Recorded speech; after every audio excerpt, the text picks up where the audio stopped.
ప్రభుత్వ whip Adluri Laxman Kumar, MLC Jeevan రెడ్డిలు కొబ్బరికాయ కొట్టి ప్రారంభించిన గంగాపూర్ గుడ్రాజ్పల్లి అనంతారం బస్సు 3 నాళ్ల ముచ్చటగానే మిగిలిందని జగిత్యాల ఎమ్మెల్యే సంజయ్ కుమార్ ఎద్దేవా చేశారు. వెల్గటూరు నుండి జగిత్యాల వయా గంగాపూర్, గుడ్రాజ్పల్లి అనంతారం పాత బస్ రూట్ను పునరుద్ధరించాలని ఆర్టీసీ డిపోలో డీఎం సునీతను ఎమ్మెల్యే సంజయ్ కుమార్ కలిసి కోరారు.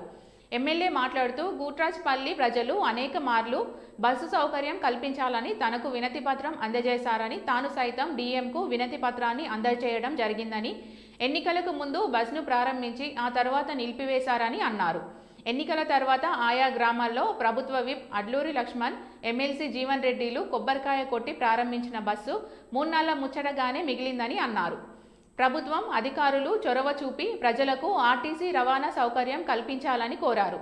రవాణా శాఖ మంత్రి దృష్టికి సైతం సమస్యను తీసుకెళ్లాను. రద్దీకి అనుగుణంగా నూతన బస్సులు మరియు బస్ సౌకర్యం లేని గ్రామాలకు బస్ సౌకర్యం కల్పించాలని, జగిత్యాల డిపోకు 20 నూతన బస్సులు కేటాయించాలన్నారు.